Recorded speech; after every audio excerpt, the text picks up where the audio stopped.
هێزن ئەولەهیە هەرێما کوردستانی تەقا لە خۆپیشاندەرێن دژی حکومەتی کرد چەند جوان کوشتن و بریندارکردن.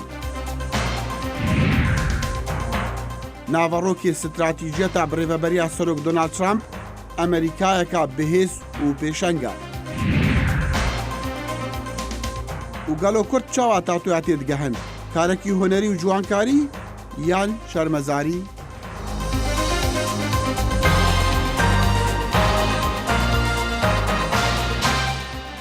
سڵاو و ڕێز و هیڤێن دەمە خۆش دەگەل کورد کۆنەکشن ji واشنگتن.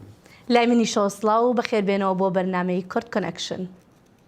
خۆپیشاندانی ناڕەزایی دەربڕین شاری سلێمانی و ژمارەیەک شار و شارۆچکەی تری هەرێمی کوردستانی عێراقی گرتوتەوە وەک دەربڕینی ناڕەزایی بەرامبەر بە ڕەوشی ناهەمواری خەڵک کە لە ئاکامی قەیرانی دارایی و هەروەها شکەمی خزمەتگوزاریەکان دووچاری بوون. لەم بارەیەوە ئەم ڕاپۆرتتان پێشکەش دەکەین. لە ڕۆژی دووشەمەوە خۆپیشاندان و ناڕەزایەتی پارێزگای سلێمانی و زۆربەی ناوچەکانی دەوروبەری گرتوتەوە کە خۆپیشاندەران دژی نەبوونی موچە و خزمەتگوزاریە سەرەتاییەکان ڕژاونەتە سەر شەقامەکان. والله مافی ڕەوای خۆم هێنامێتە سەر جادە داوای مافی ڕەوای خۆمانەکەین بڕوخێم حکومەتە دزا بڕوخێ نەجاتمان بێ لە دەستی بڕوا بەجێمان بێڵێ ڕزگارمان بێ لە دەستیان. وەڵی بێموچەی بێبژێوی ئیتر ئەم حکومەتە هەچی وعدی هەیە هیچی نەبردە سەر ئەم حکومەتە بەڕاستی بە هەموو شێوەیەک مقاوماتی حکومەتی تیانەماوە بۆی ئەم خەڵکە بە ئاشتیانە هاتۆتە سەرم جادەیە داواکە خۆیان واز لە دەسەڵات بێنن. خۆپیشاندەران تووڕەبوونێکی زۆریان پێوە دەبیندێت بۆیە خۆپیشاندانەکان گرژیان تێکەوتووە و لە هەندێک شار و شارۆچکە بارەگای چەند حیزبێکی سیاسی و ژمارەیەک دام و دەستگای حکومی سووتێنراون. لە ڕۆژی یەکەمی دەستپێکردنی خۆپیشاندانەکاندا مامەڵەی هێزە ئەمنیەکان لەگەڵ خۆپیشاندەراندا نەرم بووە، بەڵام ئەمڕۆ سێشەمە هەوڵ دراوە بەهێز ڕێگری لە خۆپیشاندان بکرێت و بەو هۆیەوە لە سلێمانی خۆپیشاندەران لێیان بریندار بووە. ئەم گەلگەکاران بە عەمەلی حکومڕانیان بەرنامەیان نییە. ئاخر دەرەجە کارەبای سفرە 26 تا حکومڕانی کارەبای سفرە میلەت وەراشی ئەمانە بڕوخێن بە عەمەلیمانەوە نان. وەڵای هەموو شتێک منی هێناوە خەڵک تیرۆرەکەن تورکیا و ئێران هێننە خاک داگیر دەکەن موچە نایەن بە خەڵک نەوتەکە ئەدزن یا خەڵک قەترە نەوتی لە ماڵان نییە ژنە کوژن خەڵکیان تووشی فەسادی کردو تووشی دزی کردو. خۆپیشاندەران دەڵێن هیچ متمانەیەکیان بە حکوومەتی هەرێم نەماوە و داوای ڕوخانی حکوومەت دەکەن پێچەوانەی ساڵانی ڕابردووش کە داواکاریەکانیان ئاراستەی حکوومەتی هەرێم دەکرد لە ئێستادا ئاراستەی داواکاریەکانیان بۆ حکوومەتی عێراقی گۆڕیوە. لێرەوە لەم میلبەرە ئازادەوە داوا لە حەیدەر عەبادی ئەەکەین کە درۆزن نەبێ لەگەڵ پەیمانەکانیا گوێ لەم دەسەڵاتە درۆزنە نەکرێ پارە و موچەی مامۆسایان و فەرمانبەرانی هەرێمی کوردستان بلێرێ تاکەی ئێمە چاوەڕێی وعدە درۆکانی حەیدەر عەبادیشکەین حەیدەر عەبادیش لێرەوە ئەچێتە زبڵدانی مێژوو لە ناو ئێمەیە کە ئەڵێن ئێمە هاوڵاتێکی عێراقین تۆش بەرپرسی لە ئێمە وەکو ئێمە. من دەوام لە عەبادیە ئەمانە پیاوی حکومڕانی نین عەبادی بێتەوە دەستخۆشی لێ ئەەکەین من نەک بڵێ وەڵا نیوەی ئەمە قسەبات قسەی خوێتی ئەمە قسەی لە سەدا هەفتای جەماوەرە وەڵا تکام لە عەبادیە پیاوانە بێتە ساحەکەەوە ئەمانە ئاش بەتالا کردووە شۆڕەشان پێ نەماوە شۆڕشان پێ ناکرێ. خۆپیشاندان و گرژیەکانی هەرێمی کوردستان لە کاتێکدایە قەیرانی دارایی و خراپی حکومڕانی تەنگی بە هەرێمی کوردستان هەڵچنیوە و حکوومەت کە پارتی و یەکێتی باڵادەستن بەسەریدا لە دۆخێکی خراپدایە کشانەوەی هێزەکانی تریش لە حکوومەت لە ئان و ساددایە. دڵشاد ئەنوەر دەنگی ئەمریکا پارێزگای سلێمانی. ڕۆژە دوێە لە چەند باژارن هەرێما کوردستانە عێراقی خۆپیشاندانین دژی حکومەتی تێنکردن و هێزین ئەولەیە بە توندی بەرسڤا وان ددەن دە ئەنجامدا چەند خۆپیشاندەر هاتنە کوشتن و بریندار بوونە گەلۆچ لە هەرێما کوردستانی دەبە دەگەلمە ڕاستەوخوا بە سکایپێ ئاریان ڕەوف مامۆستا لە زانکۆیە گەرمیان کاک ئاریان ئەم کاتت باش بەر لە هەموو شتێک ئەگەر ژمارەی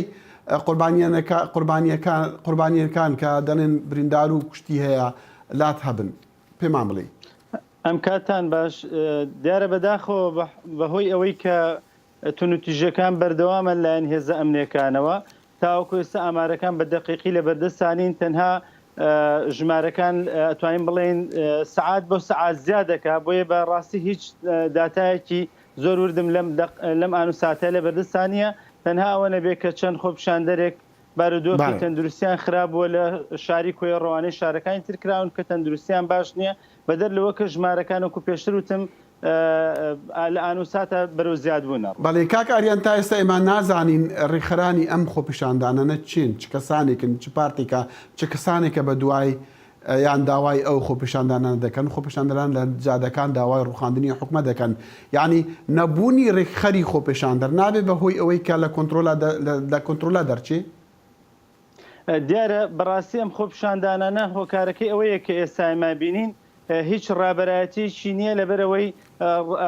پێم وابێ خۆپیشاندانێکی خۆرسکە بەڵام ئەوەیە کە لە ماوەی ڕابردوودا چەند بزوتنەوەیکی سیاسی لە هەرێمی کوردستانە بانگەشان بۆم خۆپیشاندانانە کردووە بەڵام ئەساسی یاخو بنەڕەتی خۆپیشاندانەکە خۆرسکە هەر بۆیە تاوەکو سایش کەسی ڕابەرایەتی ناکە بە بڕای من ئەگەر ڕابەرایەتیکردنەکەیشی لە یەک دوو ڕۆژی ئایندا نەگرێتە دەست تەشەنە ئەکا بۆی کە تونوتیژی لەلایەن هێزە ئەمنیەکانەوە خراپتر بەرامبەر خۆپیشاندان بکرێ بە حکمیەوەی کە تاوەکوستا حکوومەتی هەرێمی کوردستان هیچ وەڵامێکی بۆ خۆپیشاندەران نییە و ئامادەش نییە تاوەکو ئێستا هیچ لە دوانێکی دڵخۆشکەر بە خۆپیشاندەران بکە.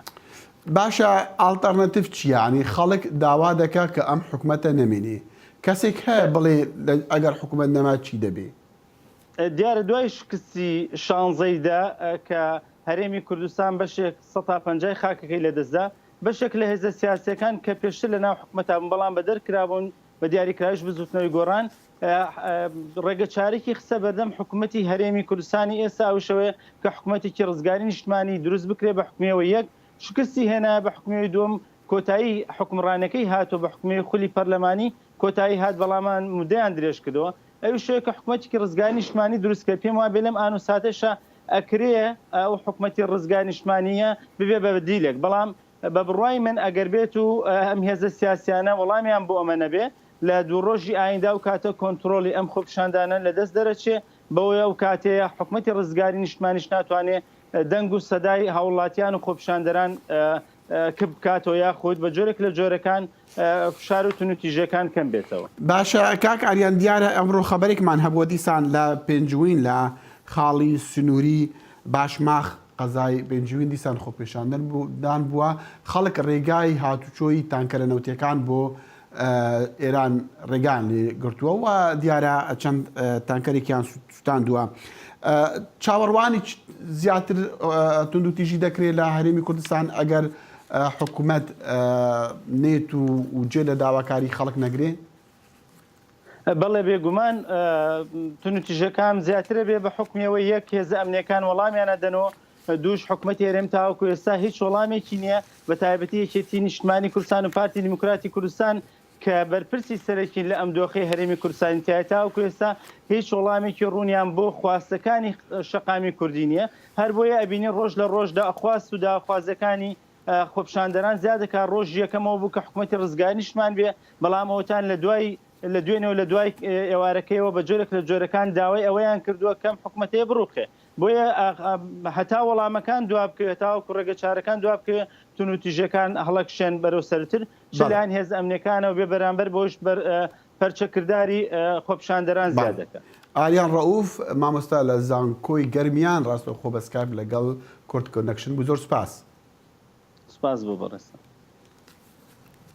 هەر سەبارەت بە خۆپیشاندانی ناڕەزایی لە چەند شار و شارۆچکەی هەرێمی کوردستان ئێستا محەممەد ئیسماعیل خۆبەخشی بزوتنەوەی نەوەی نوێمان لەگەڵدایە کاک محەممەد سڵاو و ئێستا جەنابەت لە ڕانیت ڕەوژ لە ڕانیە چۆنە ئایا خۆپیشاندان بەردەوامە لەوێ؟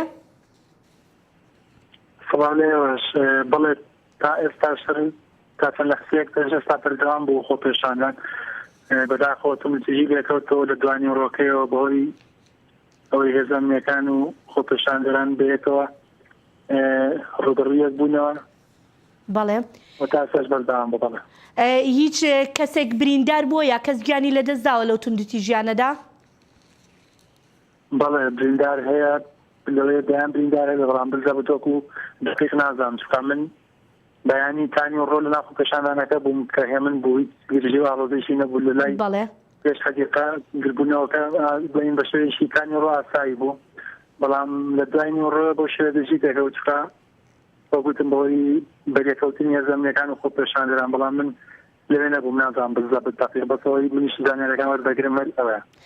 باشە کاک محەممەد هەتا ئەو کاتەی جەنابەت لە نێو خۆپیشاندانەکە بوویت داوای سەرەکی خۆپیشاندەران چییە؟ چونکە دەبینین دروشمی جۆرا و جۆر هەیە لە نێو خۆپیشاندەراندا هەندێک داوای با بڵێن موچەکانیان و مافەکانیانەکەن و هەندێکیش لەوانە داوای بە تەواوەتی ڕوخانی حکوومەت هێرێمی کوردستانەکەن. خۆپیشاندانەکان تۆ پەشوبڵاری پێوە دیارە چکایی سەرپەرشتی کارێکی نییەوەی قیادەیەکی ناکرێت خۆپیشاندانەکە بۆیە هەر کەسە لای خۆیەوەشێ بەڵام بە شێوەیەکی گشتی هەمویان داوای ڕوخانی حکوومەتە دەکەن. بەڵێ بەیانی شەڕ بڵێن بە خۆپیشاندانەکە دروست بە خۆپیشاندانەکان هەرەوە بکە بڕۆخێ بوو. باشە تا ساعت نزیک باشە کاک محەممەد لەسەر سووتانی بارەگاکانی حیزبەکان و هەروەها دام و دەستگاکانی حکوومەت چیەڵێ ئایا خۆپیشاندەران بۆچی بۆ ئاقارەدا دەڕۆن؟ وڵی من بەیانی بەوانەی لێ مامۆستانی ڕێخستۆین سەرپەرشتی خۆپیشاندانەکان دەکرد سەرتاریژەم تاشیرکردنەوەکە مەهێڵن خۆپیشاندانەکە بەی کاراستیایدا بڕاتکە بە هەر لایدا بڕات نێزەمینەکان پێشیان پێدەگرنەوە کات بەگەی دەکەن تونژی لێ دەکرێتەوە بۆیە من نەوەی نوێش لەگەڵەوە نییە هیچ بەشێشی بێ لەگەڵەوە ینی خۆپیشاندانێکی مەدەنی بەڵام شێوەیەکی فراوان بێت. بەڵێ کاک محەممەد ئیسماعیل لە ڕانیەوە لەگەڵمان بوو زۆر سوپاس دەکەین. بداخوازا کنگرسی ئەمریکی سەرۆک دۆناڵد ترامپ ستراتیجێتە ئەولەیان نیشتیمانی داشت ئەفراپۆرتا ساڵانە دیتنە سەرۆکیە ji بۆ cihê Amerîka di pêşhatîn cîhanê de stratîjiya birêveberiya Trump giraniyê danête ser aboriyekê berfireh û werwesa ka çawa karîgeriya Çîn û Rûsya li ser cîhanê yan li ser pêşhatên cîhanê bersîngirtine ji Amerîka re. President Donald Trump. سەرۆکی وڵاتە یەکگرتوەکانی ئەمریکا لە باڵەخانەی ڕۆناڵد ڕیگنەوە ستراتیژێتی خۆی ڕاگەیان وەک سەرۆکەکانی پێشوو سەرۆک ترامپ جەختی لە ئاشتی کردەوە لە ڕێی هێزەوە. استراتیژێتی ئێمە بۆ بەرەپێشەوەبردنی کاریگەریەکانی ئەمریکا لە جیهاندا ئەمەش بە پێکێنانی ئابووری و هێز لە ناو وڵاتەکەماندا دەست پێ دەکات. ئەمریکا دەبێتە پێشنگ بە شوێن ئەوە دانین شێوازی ژیانی خۆمان بسەپێنین. لەم استراتیژەتە نوێیدا سەرۆک ترامپ ئاماژەی بەوەش کرد رووسیا و چین دەخوازن بە شێوەیەک لە جیهاندا کار بکەن کە پێچەوانەی بەرژەوەندیەکانی ئەمریکایە. جا پێمان خۆش بێت یاننا ئامادەیمان هەیە لەم قۆناغە نوێیە پێشە برچێدا ئێمە ڕوبەڕووی ئەو جۆرە ڕژێمە سەرکوتکەرانە بووینێتەوە کە مایە هەرەشە و مەترسین بۆ سەر ئێمە و هاوپەیمانەکانیشمان ئێمە ڕوبەڕووی ڕێکخراوە تۆریستی و تۆڕە تاوانکاریەکان دەبینەوە و ئەوانەشی کە توندوتیژی بڵاو دەکەنەوە هەروە ڕوبەڕووی هێزە ڕکەبەرەکانمان دەبینەوە رووسیا و چین. دانەڵد ترامپ کۆریای باکوور و کۆماری ئیسلامی ئێرانی بە ڕژێمە شەڕانگێزەکان ناودێر کرد لەسەر بنچینەی بەرنامە ناوچیەکانیان. ئێمە هاوپەیمانەکانمان یەخست لە هەوڵێکی بێپێشینەدا بەڵام هێشتا کاری زیاتر ماوە بکرێت. ئەمریکا و هاوپەیمانەکانی هەر هەنگاوێکی پێویست بێت دەیگرنە بەر بۆ گەیشتن بە لەناوبردننی چەکی ناوچی و دڵنیابوون لەوەی ئەو ڕژێمە نەتوانێت هەرەشە بێت بۆ سەر جیهان. کۆریای باشوور وەک هاوپەیمانێکی ئەمریکا بە گرنگیەوە لەم ستراتیژێتە نوێی ئەمریکا دەڕوانێت. حکومەتی ئێمە سەرنجی داوەتە استراتیژیەتی نوێی نیشتیمانی ئەمریکا. واشنگتن جارێکی تریش پشتڕاستی کردوتەوە وابەستەی پەیمانەکانێتی لەگەڵ هاوپەیمانەکانیدا و هەروەهاش هاوکاریکردنیان بۆ بەرسەفدانەوەی هەر هەڕەشە و مەترسیەک. بەڵام کۆماری ئیسلامی ئێران ئەم ستراتیژێتە نوێیە بەهێند وەرناگرێت و دەشڵێت هیچی لێ دەستەبەر ناکرێت. 2 سال از برجام گذشته. 2 ساڵ بەسەر ڕێکەوتنە ناوەکیەکەدا تێپەڕیوین چەند جار ئەمریکا ویستویانە ئەم ڕێکەوتنە لە ناوبەرن هەتا ئێستا نەیانتوانیوە هیچ شتێک بەرامبەری بکەن تەنانەت ئەوانەش کە دژی ئەم ڕێکەوتنەن و هیوایان لەسەر ترامپە ئەوە بزانن هیچ شتێکتان بۆ ناکات. بە پلەی یەکەم ئەمریکا دەستەواژەی سەرۆک ترامپ بوو و ئێستا لەم ستراتیژە نوێیەدا وەک چاودێر دەڵێن دەخوازێت بیکاتە ڕێباز و ژمارەیەک پلان بۆ پاراستنی ئاسایشی و هەروەهاش برەودان بە ئابووری. بە شێوەیەک لە شێوەکان استراتیژیەتێکی بنچینەیە لە ڕوانگەی هەبوونی لەشکرێکی بەهێز و گەورەتریشەوە. ترامپ بە ملیار دۆلاری بۆ خەرجە لەشکریەکان تەرخان کردووە و ئەمەش هەر تەنها بۆ زیادکردنی ژمارەی سەربازەکان نییە بەڵکو بۆ قەبارە و چۆنێتی چەک و کەلوپەلەکانیشن. ڕەخنەشەیە لە استراتیژەتەکەی سەرۆک ترامپ بەوەی دۆسەی گۆڕانی کەشوهەوای لابردووە ئەوەی سەرۆک براک ئۆباما لە ساڵی 2015دا وەک مەترسیەک بۆ سەر ئاسایشی نیشتیمانی ئەمریکا داینە. دەستەی پارێزراوی گواستنەوەی نیشتیمانی ئەمریکا لێکۆڵینەوە دەکات لە هۆکاری ڕووداوی شەمەندەفەرەکەی ویلایەتی واشنگتن. شەمەندەفەرێک لە شاری تاکۆمای ویلایەتی واشنگتن باکووری ڕۆژئاوای ئەمریکا لە هێڵە ئاسینەکەی لەسەر پردێک دەرچووە و چەند فارگۆنێکی کەوتونەتە خوارێ بۆ سەر جادەیەکی سەرەکی و لە ئاکامدا ژمارەیەک لە سەرنشینەکان بریندار بوون و گیانیان لەدەستداوە. لەو ڕووداوەدا بەلایەنی کەم 3 کەس کوژراون. وەکە جوهوارن هەر پێک هاتەکی دیەن دەشتا مووسڵێ باژار و گوندên کریستیان مەسیحیان بوونە ئارمانجا کۆمەڵا دەوڵەتە ئیسلامی داعش دە 3 ساڵین بۆریدا. کرملس باژارۆکێ ڕۆژهەڵاتە مووسڵی زوو کە دەستی داعش و خەڵکی وێژی دەربەدەر بوو شارژی وێران بوو. نەها زارۆکێک 13 ساڵی بە ئالیکاریە ڕێخستیەک ئەمریکی دەست بە کەمپێنەکەیە بۆ ئاوادانکردنا واری خواکریە. نۆح هەیسەم میێوانەی کورد کۆنەکشن بوو. دەمەکی کورد پشتی دەرخستنە کۆمەڵا دەوڵەتە ئیسلامی داعش ژی کرملس باژارێ کەڤناری کریستیانان 40 کیلومتران لە ڕۆژهەڵاتە مووسڵێ نوح یێ 13 ساڵی خۆ نەگرت. ئەو 3 ساڵ بوون وی مەزەلاخوا ژۆرە خوێندنێ و لەیستکێن خوێن زاڕۆکی نەدیتین. نوح دەگەل هەنێک ژە خەڵکی کرملس ڤەگەڕیان لێوێرانی و کاڤڵێن شەوتی لە پێشوان بوون. داعش خەڵک کوشت هەر کەسێ نەبووان ڕەبێت تێکوشتن ئەو مرۆڤ کوژ و دزن. دەما داعش عێریشی کرملس و باژارên دین کریستیان و ئێزدیان کری لێ دەستپێکا تەباخا 2014 تەڤایە 600 ماڵباتên کریستیانên کرملس ڕەڤیانە عینکاوە هەولێرێ و باژارên دین هەرێما کوردستانی. نەها نوح بە ئالیکاریە ڕێخستیا ئۆپن دۆرس کەمپێنە ئاوادانکردنا کرملس دەست پێ کریە. لە سەردانە ئەمریکا ئەو دەگەل جێگری سەرۆکی ئەمریکی مایک پێنس جڤیا بوو. مگوت مالێ مە ئاوا بکن ئەو لە هیە ژمەرە دابین بکن. پشتی جivînê Brisbane di twîtekê de nivîsand alîkarî dirêdeya. Xeyalê Nuh tim li cem yariyên wî ye hevalên wî yên futbolê û yariya tebelan. Lê ew dizane bêy avadankirina tevaya deverê ew xeyal nabe rast. Ez çûm Kremlis ez kêf xweş bûm. Lê dema min mal, mekteb û kenîse şewitî dîtin, ez dilgiran bûm her tişt wêran bûye û şewitiye. Spas ji bo duayê we ji me re. Em jî duayê ji we re dikin. Dua hêza tenahiyê ye. Em aştiyê ji Iraqê re dixwazin. Eger çî hêşta li Kremlis û çendîn bajarokên diyên deşta Mosulê hebûna leşkerî û çekê giran berçav dibin, lê heytem babê Nuh bawer dike ku vegerana jiyanê li vê herêma pirî aloziyên ewlehî û girjiyên nijadî mumkin e. تقريبا بال 300 عائلة نێزیکی 300 ماڵان ڤەگەریانە کرێملت. ئەم هێدی ژیانە خوا دەرباز dikin û çavereyê alîkariya û delîveyên karîne. Bi alîkariya hikûmetê welatên biyanî da ku her kes vegerîteve çandiniya xwe û karê xwe. Lê heytem pênasînê dike ku piştî hatina Daeş nîveka xelkê Kremlis penaberî dervey Iraqê bûn. Yên mayîn jî hez dikin vegerin warên xwe û malên xwe avadan bikin eger piştevaniya civaka nêfneteweyî ji wan re hebe. يتوفر الأمان. Berî her tiştî ewlehî û di pêra delîveyên karî. Eger ewlehî hebû, piraniya xelkê dê vegerin. Bîreweriyên zarokiyê û heza vegerê ji bo warê bab û bapîran û wêneyê gejbînê paşa rojê çekê Nuh û babê wî ne ji bo avadankirina Kremlis. كبيرة بشقراوة فقد خسيران فدوى شدراوة. سەرۆکی سووریا لایەنەکانی لە ڕۆژهەڵاتی سووریان و لەلایەن وڵاتی گرتوەکانی ئەمریکاوە هاوکاری دەکرێن بە خائین ناودێر دەکا.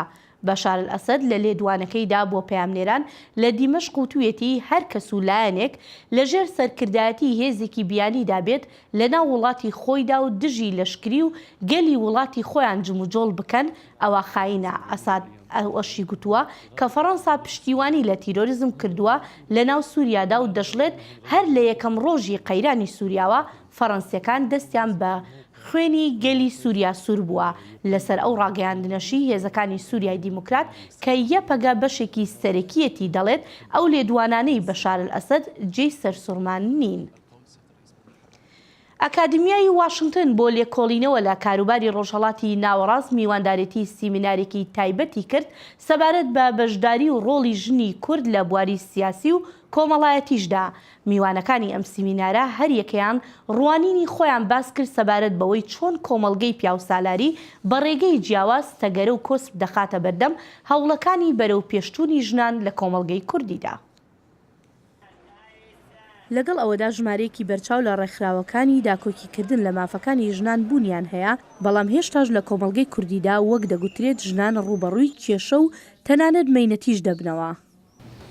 ئێمە هێشتا لە ناو ڕۆژهەڵاتە هێشتاژن خەت ناکرێن، هێشتاژن بەهۆی ناموس و ئەکوژێ، بەهۆی ناموس و لێدرێ.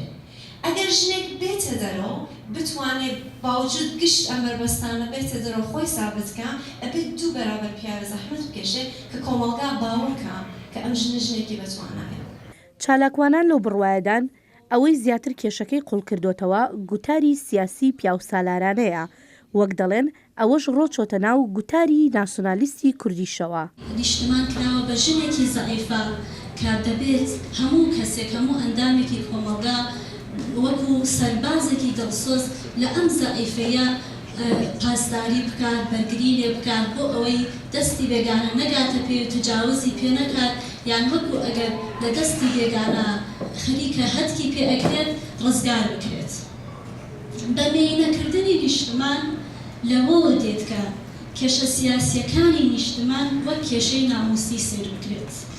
ژنان دەڵێن یەکێک لە هەنگاوە گرنگەکان بۆ بەرەو پێشچوونی دۆسەی ژنان بڕوابوونە بەخۆ، بەڵام وەک باز دەکەن بەکارهێنانی ڕۆژانی دەستەواژەکان کاریگەری نەرێنی هەیە. وەختە ئێژن پیاوەتێکم لەگەڵا بکە یانە چی؟ پیاو بە یانە چی؟ بە کەسێ ژن بە ئادەی ژنانەیەکم لەگەڵا بکە، ئێمە ئاگانین پێ، ئێمە ئەو نەبیستومان و تکرارمان کردوێت و ئاگانین پێ. ئەو کچە 6 ساڵە کە ئەیبیسێ، ئەو کوڕە 5 ساڵە کە ئەیبیسێ ئەزانێ کە باسی پیاوەتیەکەن زۆر فەرقەکە لەگەڵەوە کە باسیش نەکەن. فاکتەریش هەن بۆ دروستبوونی ئەو بڕوا بەخۆبوونە. Education, qualification, training زۆر گرنگە لەبەر ژن دەبێت باوەڕ بەخۆی هەبێت. ئەو شتانە باوەرت بەرسر دەکەن، بەهێزتر دەکەن. لەگەڵ جیاوازی ئەو کۆمەلگایانەی کوردیان تێدا دەژین، بەڵام هاوڕایی یەک هەیە لەسەر ئەوەی بەبێ گۆڕانی کۆمەلگا تەنانەت ئەگەر ژن ڕۆڵی لە بواری سیاسیشدا بدرێتێ کاریگەری ئەو تۆی نابێت. جڤاکە بخە گەرەک هەمی ئازاد بێ. ژنێکی بەرلەمان سەدیسی نکات شتێکی بکە. ئەگەر هەمی جڤاک نە ئازاد بن، هەمی ژنێ بەرلەمان هەمی ژن بن نکات شتێکی بکە. شارەزایان دەڵێن بۆ ڕوبەڕووبوونەوەی جیاوازی لەسەر بنەمای ڕەگەزی و بەرەنگاربوونەوەی توندوتیژی دژ بە ژنان گرنگترین شت پەروەردەیە، بەڵام نەک تەنها بۆ ژنان بەڵکو بۆ پیاوانیش تا لە مافەکانی ژن وەکو مرۆڤێکی کۆمەلگاکەیان تێبگەن. ساڵێکی پشتی کوشتنا بالیۆزی ڕووسی لێ ترکیە پەیوەندیە هەردوو وڵاتان بەرزترین ئاس دەنا پشتی کوشتنا بالیۆز ئەندرێ کارلۆڤ لە مەها 12 پار بەدەستی پۆلیسێکی تورکیە گرژی دنێبەرە ئەنکەری و مۆسکۆدا گەرم بوون لێ دەپێڕا پەیوەندیên وان gelek baş bûneve piştî çendîn salên peywendiên xirab niha ew hevkariyê dikin dê pêşhatên herêmê de.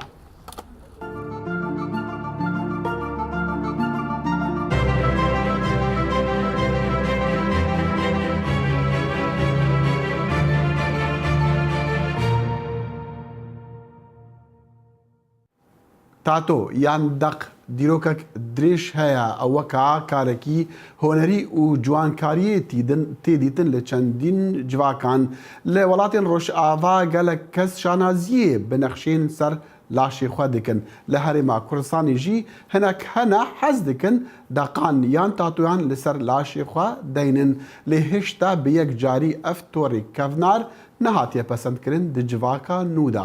Raporta Ravîn Doskî. هەبوونا تاتو vedigerê demê berê li dayikbûna pêxember Îsa. Berê, tatu ji bo mebestin dîrokî dihatin çêkirin.